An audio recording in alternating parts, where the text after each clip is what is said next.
Just because your voice reaches halfway around the world doesn't mean that you're wiser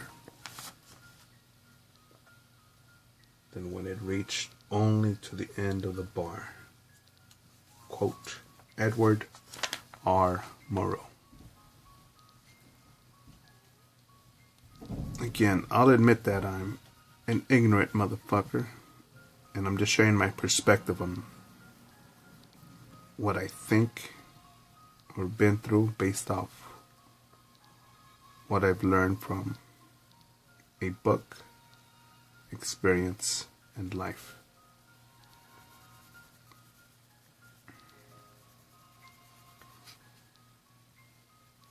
Simple calculation is that I will always be a student.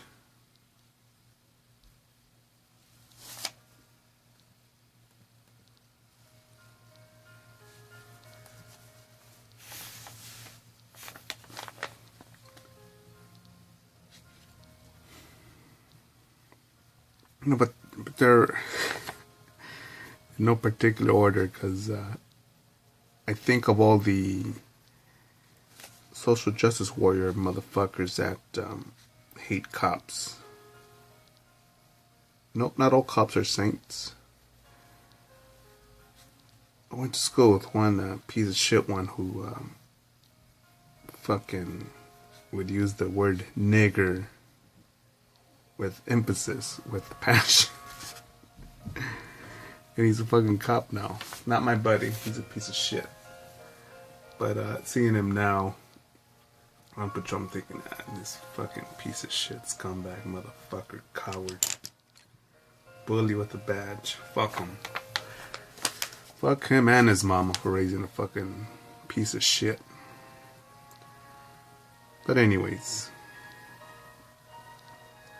you know, there are cops like that. But then there are other cops that I know of that there's gunfire, take cover, take immediate action. Trouble, they'll head towards it. They'll take care of it. They don't like seeing that fucking shit. Now those are my friends. Those are the friends of mine. Those are friends of mine.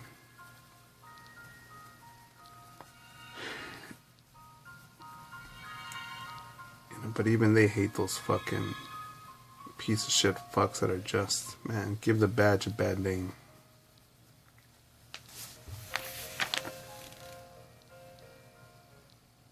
You know, there's a podcast.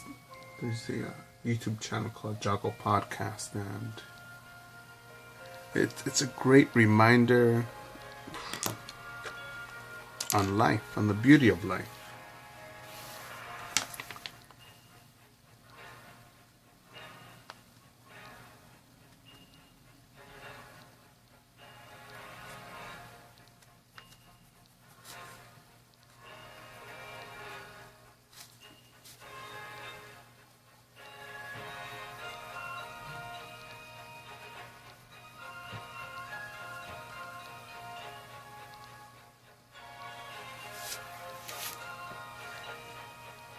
Where the hell was I going with this?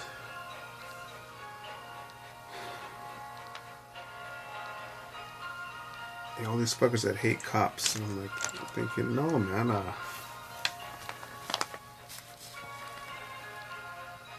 remember one time I got pulled over. I think it was in Texas.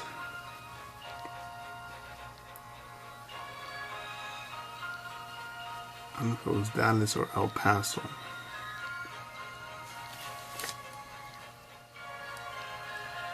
Summertime. I'm thinking, fuck, I'm looking for a 7-Eleven. And it got a little tricky because the roads were parallel to a train track. And I was like, am I on the street or am I on the dead end street or on the train track street? Or anyways, I was just driving maybe 5 miles an hour, like 10 at night, dark. And creeping along, and saw the cop, and I'm thinking, shit, Better not touch that phone. Keep on driving. Does the U-turn, pulls me over. Turn on the interior light, grab my insurance, take the key out the ignition, stick my hands out the window, this, the paperwork and that, and the lights turned on to make it as safe as possible for the cop. The cop doesn't fucking know me. Out of state plates, yeah, you don't fucking know. Cops are in touch. Cops are in touch with the reality, right?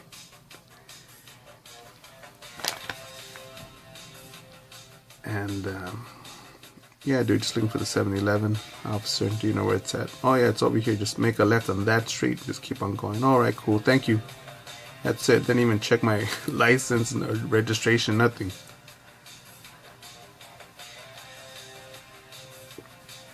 But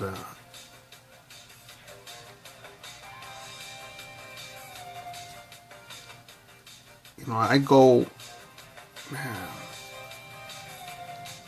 Again, motherfuckers that know me know that I'm fucking punk out of some fucking hood. Now, with that being said, I'm also reluctant. These are the places that are at the bottom of my list are Chicago and Juarez, just with the high, extremely high murder rate. I gotta operate there during the daytime. And as soon as dusk shows, I gotta evacuate. Because that's where you're playing with the big, big boys. So you don't believe me? I'm over exaggerating? Alright. Motherfucker, go walk your little poodle in those areas at night.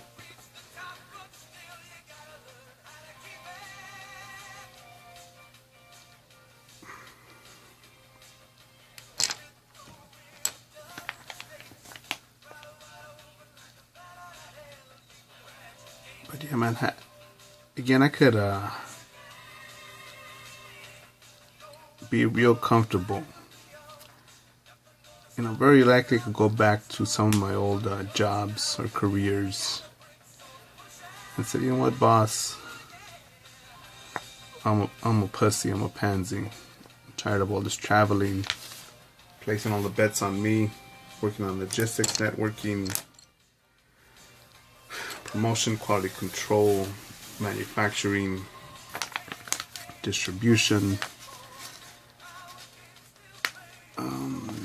research and development,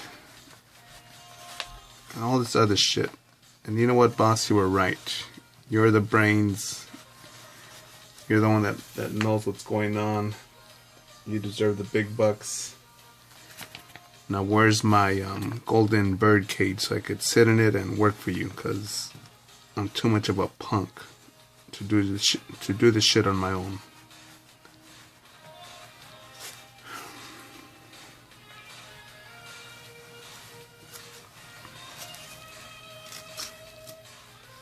No. With my successes and my fuck-ups, no, it's important to share them. You know, how many more of us would be unfucked or be in a better position now if we simply had the insight of all the people living on how they were thinking before the Great Depression.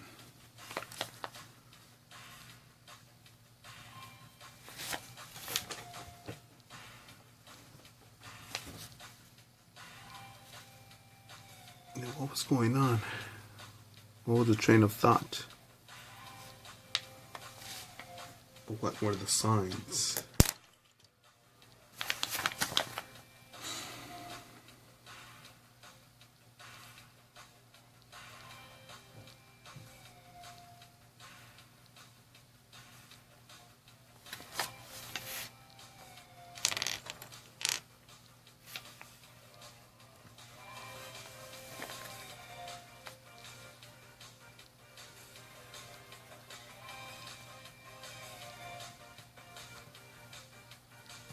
But yeah, I've had some success and I've committed some royal fuck-ups. And I think anyone could show you drawing technique. Fuck, even you could teach yourself drawing technique. You'd be like, fuck, that didn't work. Better not do that. Let's try again. What's the worst case scenario? You waste dozens, dozens of dollars and dozens of hours on a sheet of paper. You're like, fuck, that didn't work. There's no art degree here. Alright, just a bunch of caffeine consumption and practice. And now I'm here. And risk-taking, calculated risk-taking, observation. A lot of gains, a lot of losses. A lot of repetition.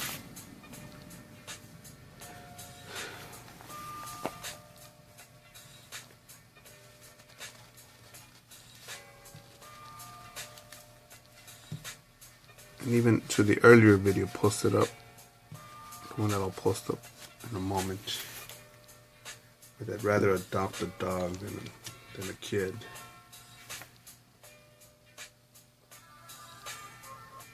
Because you could see as I'm walking my dog that there are people that are heading to work, to the 9 to 5. People are heading to the job, and there are even less people heading towards their career.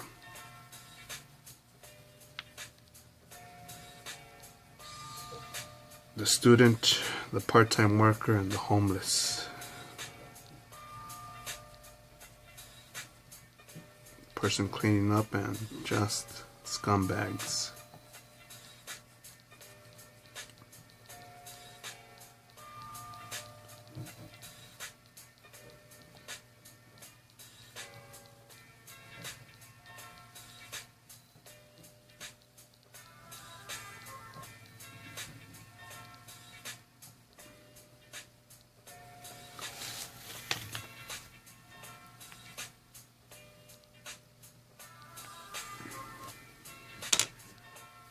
And you could see the opportunity, either the welcoming of opportunity, or the search for opportunity, or the avoidance of pain, challenges, headaches. You can see all these emotions going through all these people. Hope, laughter, optimism, pessimism. What's the word for loss? Lost. Wandering. Being lost in the sauce.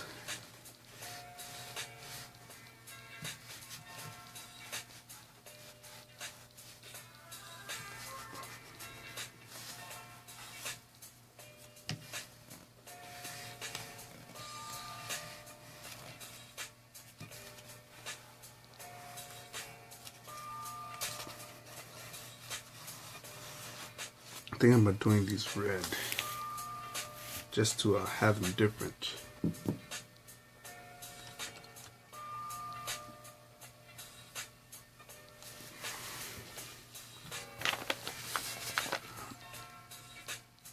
Why not?